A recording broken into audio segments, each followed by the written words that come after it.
Question 26 है हमारे पास। In mitochondria protons are pumped from matrix to.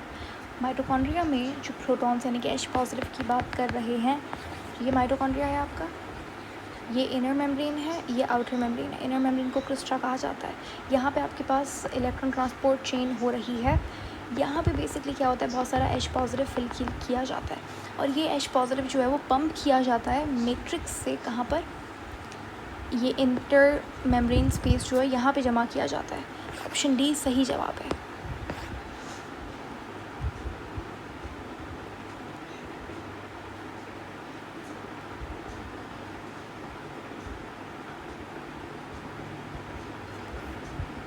ठीक है। Question number 27 I mean, which is not involved in oxidative phosphorylation। Oxidative phosphorylation यानी कि electron transport chain में क्या चीज़ इन्वॉल्व नहीं होती। ATP सिंथेस होता है, कॉम्प्लेक्स 4 होता है, NADP प्लस, AUP खिनॉल भी होता है और NADP प्लस जो है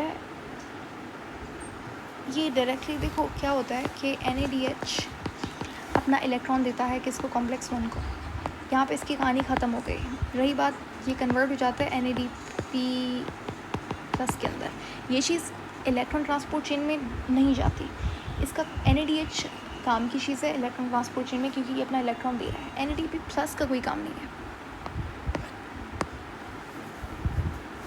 NADP प्लस आपका फोटोसिंथेसिस में इस्तेमाल होता है, यहाँ पे नहीं। ठीक है। 28th क्वेश्चन है, heat production during respiration is due to. Heat, थोड़ी बहुत हीट प्रोडक्शन होती है रेस्पिरेशन के दौरान। वो क्यों होती है? क्योंकि इनएफिशिएंट ATP जनरेशन हो रही है। ग्लाइकोलाइसिस के अंदर जो वेस्ट बनता है वो in the form of heat बन रहा है, या फिर फर्मेंटेशन, या फिर ATP हाइड्रोलिसिस। तो ATP के टूटने से हीट निकलती है। तो व्हाट डू यू थिंक, क्या लगता है आपको यहाँ पे क्या सही जवाब होगा? इसमें क्या होता है कि आपके पास थोड़ी बहुत हीट जो है वो कैसे बनती है, हीट प्रोडक्शन कैसे होती है कि जब ATP बनता है तो थोड़ी बहुत एनर्जी ATP में नहीं तब्दील हो पाती, लेकिन वो एज अ हीट की फॉर्म इख्तियार कर लेती है और वो लॉस हो जाती है। ठीक है। तो यहाँ पे थोड़ा बहुत ATP का जनरेशन जो है वो इनएफिशिएंट तरीके से हो रहा है। 100% एनर्जी ATP में नहीं कन्वर्ट हो रही। So this is not completely efficient. Question 29 है हमारे पास, which transporter shuttles ADP into mitochondria. तो कौन सी चीज़ ADP को माइटोकॉन्ड्रिया में लेकर जाती है? ADP translocase. It's a knowledge based question. आपको याद होना चाहिए कि कौन सा चीज़ ट्रांसपोर्ट है, यानी कि एक चीज़ जो कि ट्रांसपोर्ट करे किसको? ADP को माइटोकॉन्ड्रिया में। इसको यहाँ पे लेके जाना ज़रूरी है, बिल्कुल ज़रूरी है, क्योंकि ये जाएगा तभी इसके साथ फॉस्फेट को ऐड किया जाएगा और ADP बनाया जाएगा। लेकिन क्वेश्चन ये है कि ADP को माइटोकॉन्ड्रिया में कौन लेकर जा रहा है?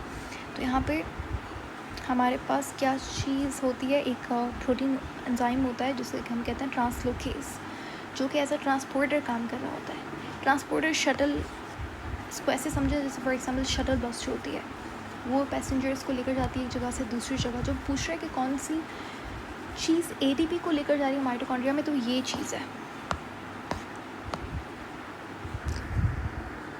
ठीक है। जो ADP और ATP जो है वो एक्सचेंज होता है ट्रांसलोकेज नाम के एक ट्रांसपोर्टर के थ्रू। ठीक है। Last question, finally we have question number 30। In anaerobic muscle pyruvate becomes what? Anaerobic muscle क्या होता है? हमारे अंदर कभी कभी एनारोबिक रेस्पिरेशन होती है मसल में, क्योंकि ऑक्सीजन का सप्लाई सही नहीं मिल रहा। तो जो पायरुवेट है जो कि ग्लाइकोलाइसिस में बना, वो कन्वर्ट होता है किस में? कौन सा प्रोसेस स्टार्ट होता है? Lactic acid fermentation. तो क्या बनेगा? लैक्टिक एसिड बनेगा, जिसको हम लैक्टेट भी बोल सकते हैं।